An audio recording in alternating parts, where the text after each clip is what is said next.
saiu a parte 2, né, do debate esquerda radical versus esquerda moderada. É um debate, repito, muito divertido. Nesse debate teve uma fala do meu camarada e amigo Tiago Torres, né, falando que o policial não é trabalhador. Isso deu uma polêmica e tal. E vamos lá. Gente, a definição de categorias, ela não é um aspecto moral, né?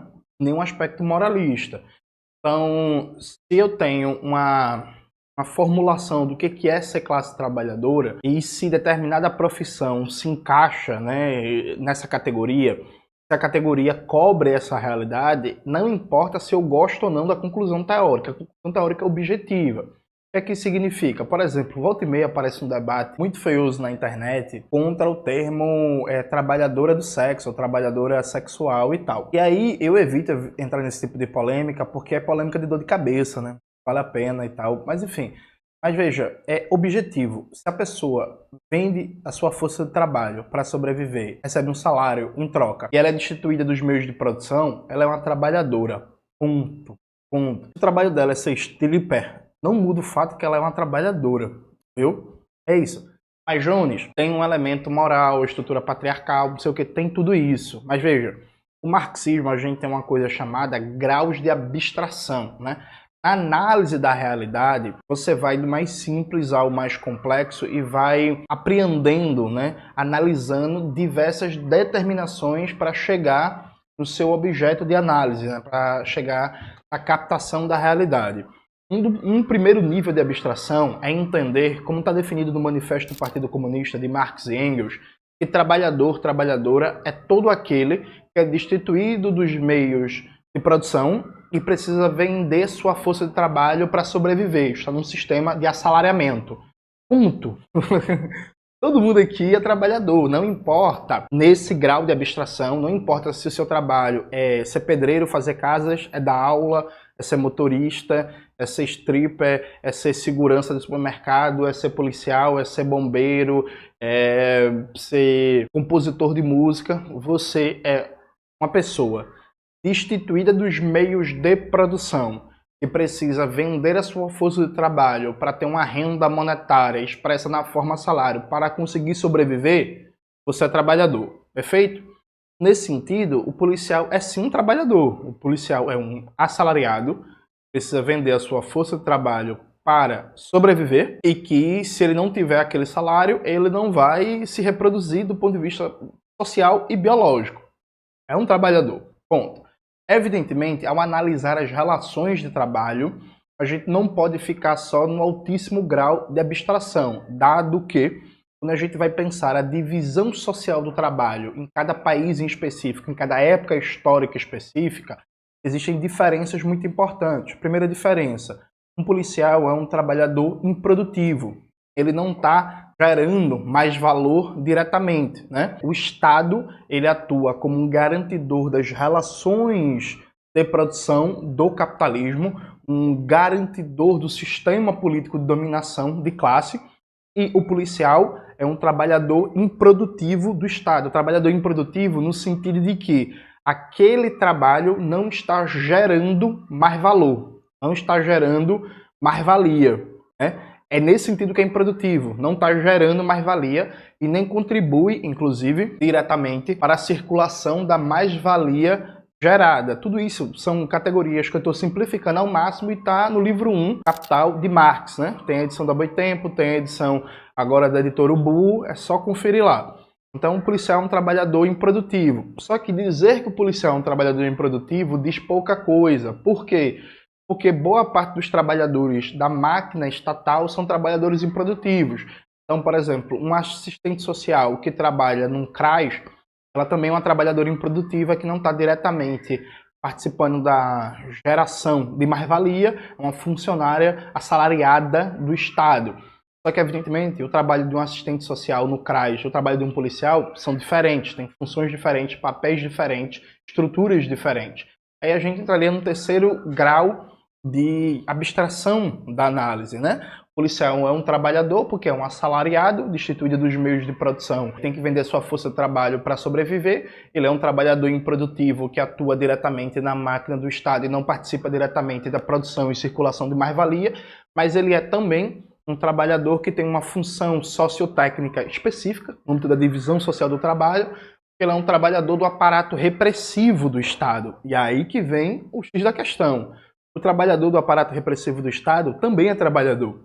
Agora, é um trabalhador com especificidades. E aí tem várias, né? A PM no Brasil como diz o nome, PM, é uma polícia militar, é uma estrutura militarizada. O policial, ao entrar na corporação, ele passa por um processo de doutrinação, de assujeitamento, de formação muito intenso. O PM não pode fazer organização sindical, a relação ali de participação política, de organização sindical é muito específica.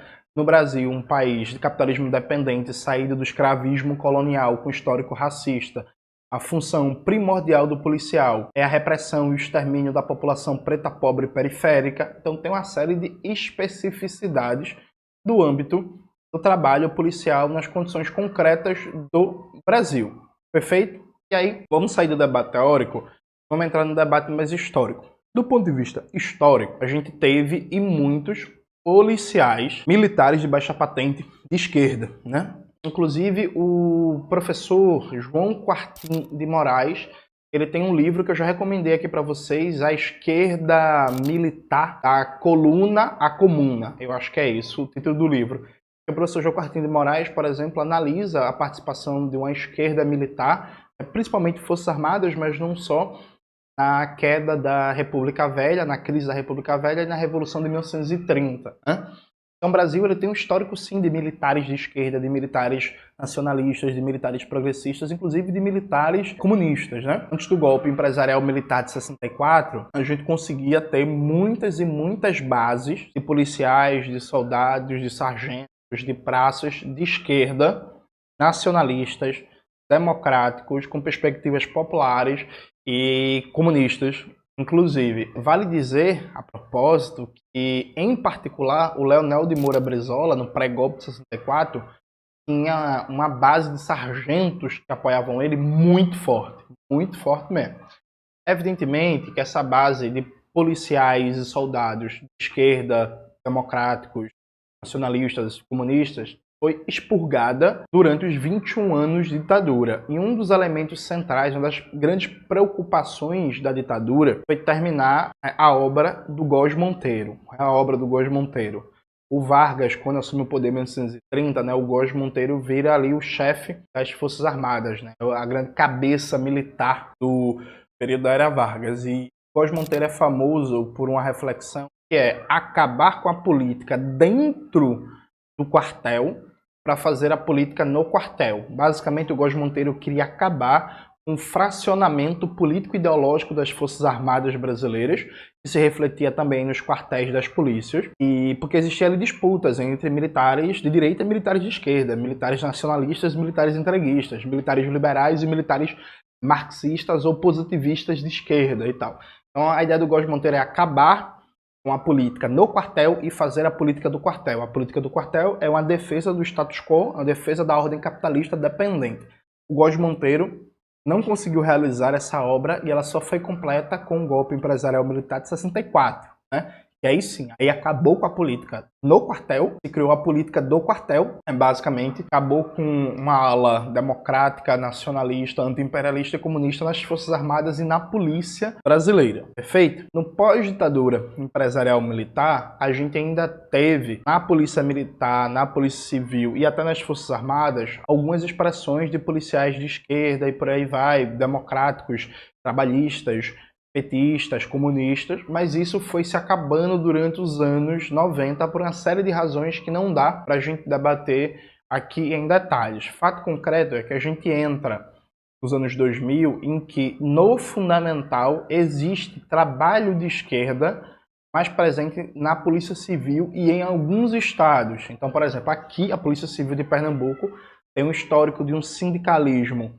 mais alinhado a valores progressistas, democráticos, muito forte. Por exemplo, isso acontece também em outros estados, né? Rio de Janeiro, Brasília, Salvador, você tem um histórico ali de um sindicalismo de policiais civis com maior ou menor força de esquerda, progressista, democrático, antifascista, por aí vai. O fato concreto é que hoje, no Brasil, Hoje no Brasil não existe um campo político de militares de esquerda, inclusive de maneira mais ampla, pegando bombeiro, pegando policial militar, pegando soldados, dentre outras coisas, porque a maioria das esquerdas deixou de ter proposta para a questão militar, deixou de ter formulação para a questão militar, deixou de ter um programa para a questão militar e para a segurança pública. Isso é tema para a gente abordar em detalhes em outro vídeo. Mas houve uma vitória para o WO das forças conservadoras, das forças liberais, das forças representantes dos interesses da burguesia. Uma vitória para o WO. Mas, quando a gente fala da necessidade de fazer trabalho político na Polícia Militar, na Polícia Civil, Polícia Federal, PRF, Forças Armadas, vem sempre um ataque que quer dizer que a gente está com ilusão reformista. Vocês acham que vai fazer com que a polícia seja de esquerda? Vai fazer com que a polícia militar vire uma instituição democrática, que a polícia civil vire uma instituição massa, que a PF... Veja, ninguém acha isso. Eu até hoje nunca conheci um marxista que defende a necessidade de fazer trabalho político nas forças de repressão do Estado burguês, que acha que a gente vai transformar por dentro as forças de repressão, que elas vão virar uma espécie de exército revolucionário do povo. Isso é uma caricatura, viu? Ninguém acha isso. Ninguém. Isso é uma caricatura. O debate que a gente faz é um debate clássico.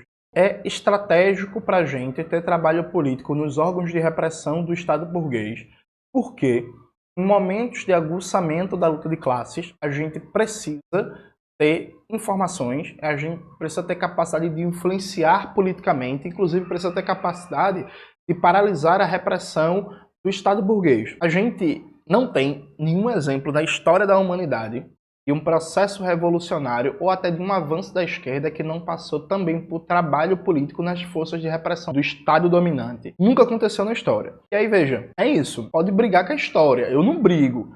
Nunca aconteceu na história das revoluções uma revolução que não passou por trabalho político no aparato repressivo do Estado dominante e que, inclusive, uma parte, sempre a minoria, diga-se de passagem, deste aparato repressivo passa para a causa da revolução, simples e objetivamente. Nunca aconteceu na história humana. Revolução Russa, Revolução Chinesa, Revolução Coreana, Revolução Vietnamita, Revolução Cubana, Revolução dos Cravos, Revolução de Angola, Revolução de Moçambique, Revolução de Burkina Faso, Revolução de Guiné-Bissau. Nunca aconteceu na história humana um processo revolucionário da modernidade capitalista que uma parte do aparato repressivo do Estado burguês não tenha aderido a um processo de transformação radical. Isso por um lado.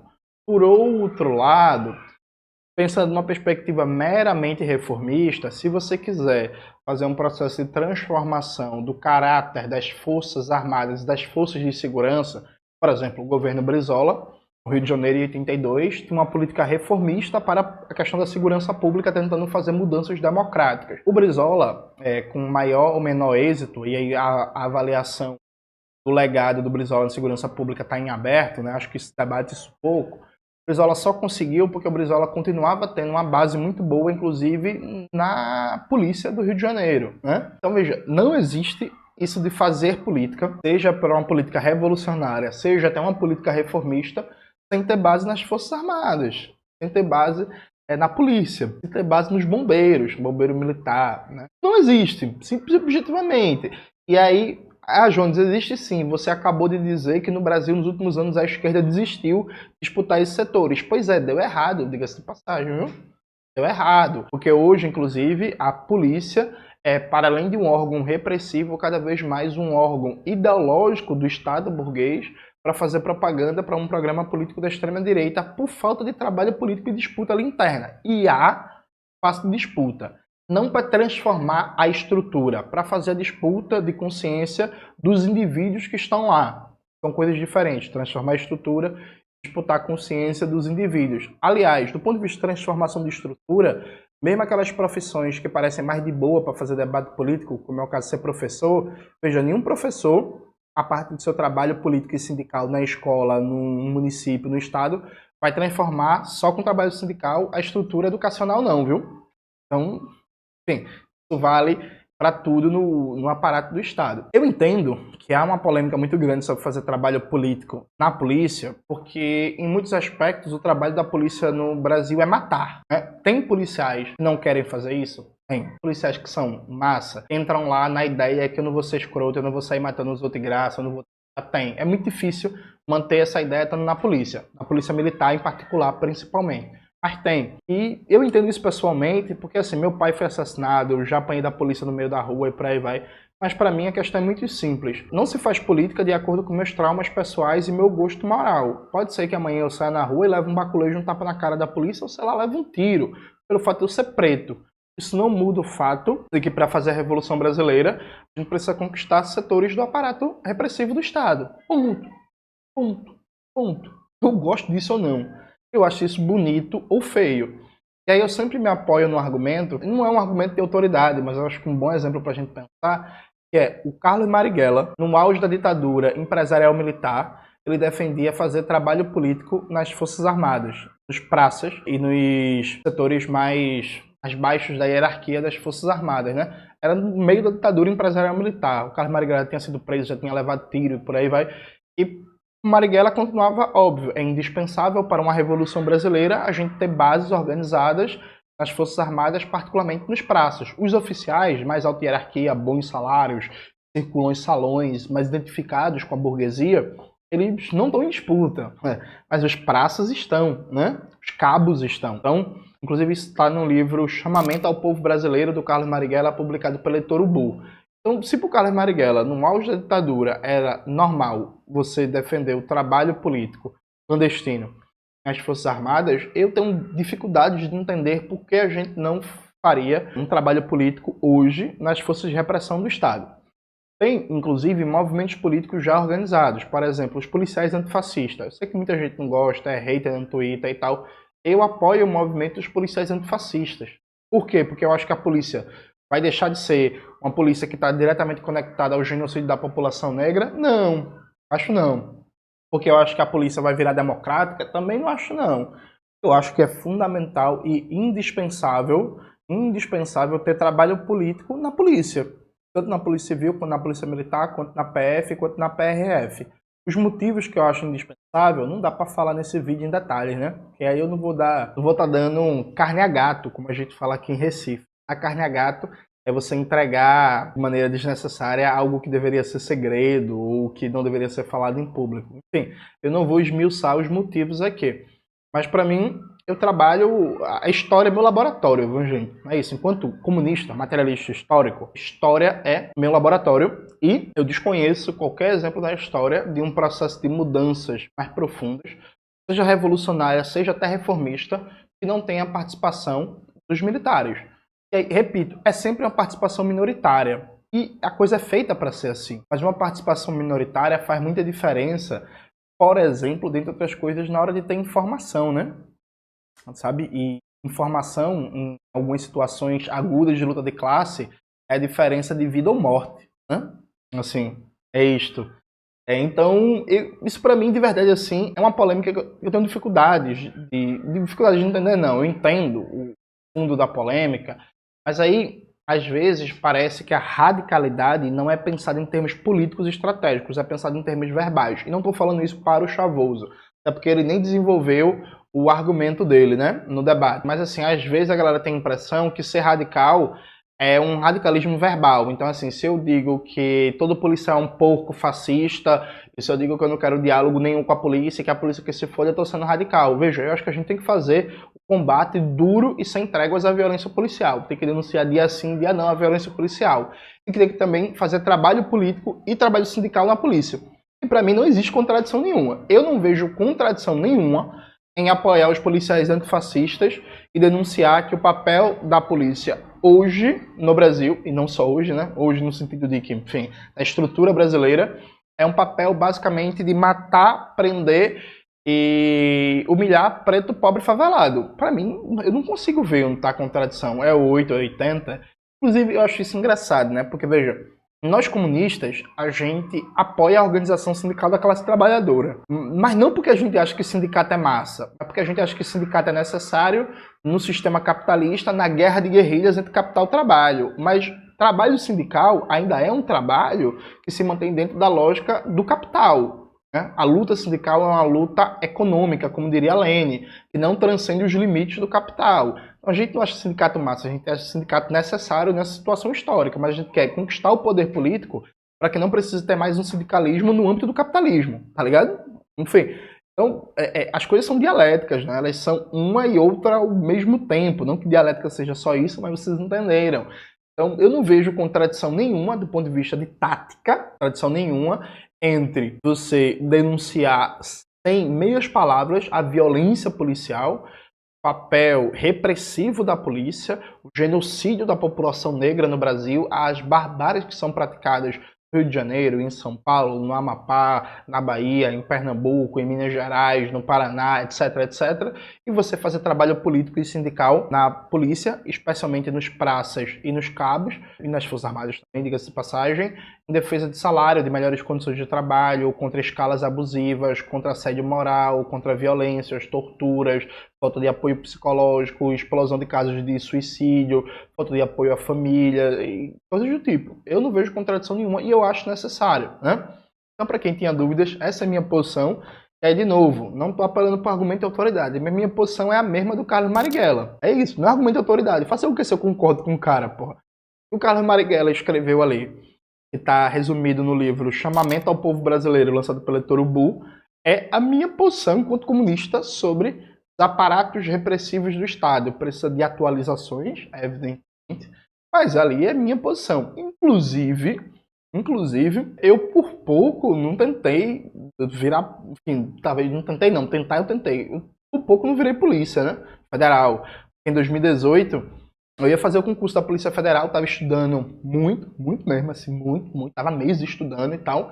Eu acho que eu ia passar, diga-se de passagem, aí não dá pra saber, né? Acaba, enfim, não fez a prova, mas eu acho que eu ia passar. E não fiz o concurso da Polícia Federal, porque o meu partido, na época, o PCB, disse que eu ia ser candidato em 2018 e disse que eu tinha que desistir do concurso para me dedicar à candidatura. Eu fiz isso, e aí depois não fui candidato, o partido nunca deu uma justificativa à época, enfim, e acabei perdendo o concurso, mas eu teria sido policial federal, se tudo tivesse dado certo. Eu não acho que eu deixaria de ser comunista por causa disso não, viu? Eu seria um comunista na Polícia Federal. Tem limites? Tem limites. Eu não ia conseguir, por exemplo, fazer o trabalho que eu faço aqui, né?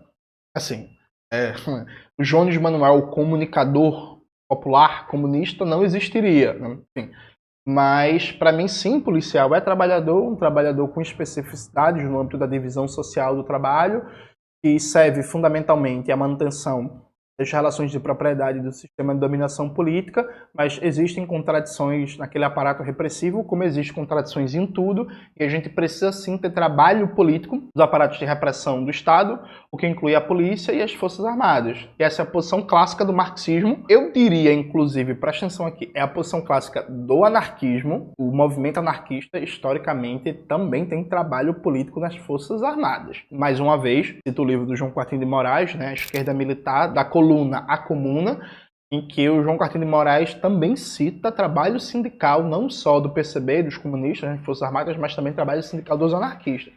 Historicamente também a posição dos anarquistas, e neste ponto, acho que a posição tradicional histórica das esquerdas segue correta e segue atual.